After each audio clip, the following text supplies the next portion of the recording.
नमस्ते, सत श्री अकाल, आदाब। मैं एडवोकेट हैरी लाइव पोर्तुगल में हैरी की तरफ से आप सभी का स्वागत करता हूं। दोस्तों, ये वीडियो मैंने बनाई हुई है, पेपर लॉक होंगे, हो रहे हैं पोर्तुगल में, पेपर मिलते हैं कि नहीं, मतलब टीआरसी अपनी देसी लैंग्वेज में मैंने बोला पेपर लॉक होते हैं कि नहीं, क्योंकि मुझे बहुत सारे लोगों का सवाल आता है, सर जी पोर्तुगल में पेपर लॉक हो रहे हैं, पोर्तुगल के पेपर मिल रहे हैं। देखो, मैं आपको भ्रम दूर कर देता हूं, आपके जितने भी सवाल होंगे मैं सारे के सारे दूर कर देता हूं, ठीक है।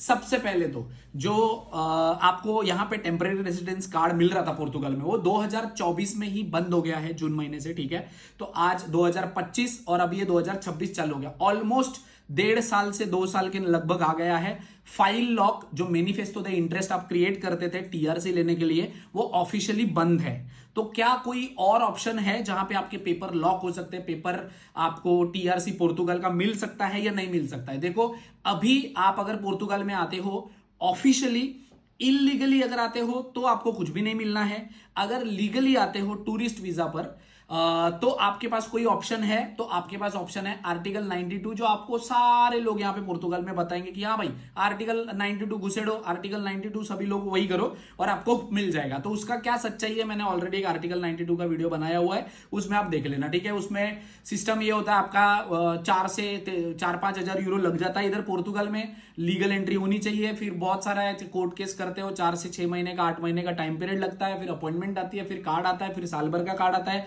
फिर उसको रिन्यू करने में झंझट, बहुत सारी चीजें, ये सारी चीजें ध्यान रखना, ठीक है। इसके अलावा क्या पोर्तुगल में और किसी तरीके से आपको कार्ड मिल सकता है? तो भाई अगर आप इलीगल आते हो तो भूल जाओ, कितने भी पैसे खर्चे कर लो आपको नहीं मिलना है। यहां पे लोग बैठे हैं पोर्तुगल में जो आपको ऐसे बोलते होंगे कि सर इस चीज में हो जाएगा, उस चीज में हो जाएगा, आर्टिकल हेम ना तेम ना फलाना डम का।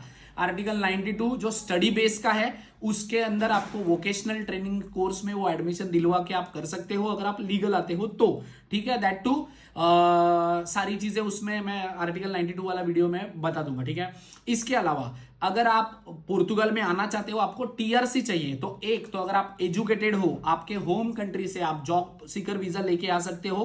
अगर आप आईटी प्रोफेशनल हो या ऐसी कुछ चीजें हैं जो आप स्टडी के बेस पे आना, मतलब आपका जो प्रोफेशनल है, प्रोफेशनलिज्म के बेस पे आना चाहते हो तो कर सकते हो, ठीक है। इसके अलावा जो इन्वेस्टमेंट आप करना चाहो तो वो 2-3 लाख यूरो के आसपास जाती है, अगर आप अमीर हो तो आप वो कर सकते हो, ठीक है।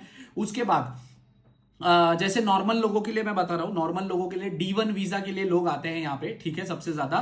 तो यहां पे जो कंट्री, यहां पे इस कंट्री में जो ह्यूमन रिसोर्स वाली कंपनीज हैं, जैसे मैंने A1 सर्टिफिकेट के वीडियो में डाला हुआ था, ह्यूमन रिसोर्स वाली कंपनी है, वो आपको डॉक्यूमेंट प्रोवाइड करते हैं और तब जाके मिलता है। इसमें खास बात आपने ध्यान रखनी है कि अगर आपका D1 वीजा आपको कोई दे रहा है तो सबसे पहले वो कंपनी 3 साल पुरानी होनी चाहिए। हाँ, कोई लोग ऐसे रहेंगे जो ऑब्जेक्शन लेंगे, सर जी 1 साल का हमारी कंपनी पुरानी थी, हमने फिर भी किया। भाई एक्सेप्शनल केस नहीं, मिनिमम रिक्वायरमेंट है 3 साल का उनका कंपनी पुराना होना चाहिए, उनके पास अलवारा नंबर होना चाहिए। अलवारा नंबर आप मांग सकते हो अगर आप किसी से D1 वीजा करवा रहे हो तो, ठीक है। तीसरी चीज, उस कंपनी में कंपनी का बैंक अकाउंट का स्टेटमेंट मांग सकते हो कि उनके अकाउंट में पैसे हैं या नहीं कंपनी के, क्योंकि जो कंपनी खुद बिना कैपिटल के है वो आपको कहां से काम देगी, बेसिकली ये चीजें हैं। इसके ऊपर भी मैं D1 के ऊपर भी एक वीडियो बना दूंगा आपको अगर चाहिए तो आज के टाइम पे क्या पोर्तुगल में आपको टीआरसी मिल सकती है किसी भी तरीके से?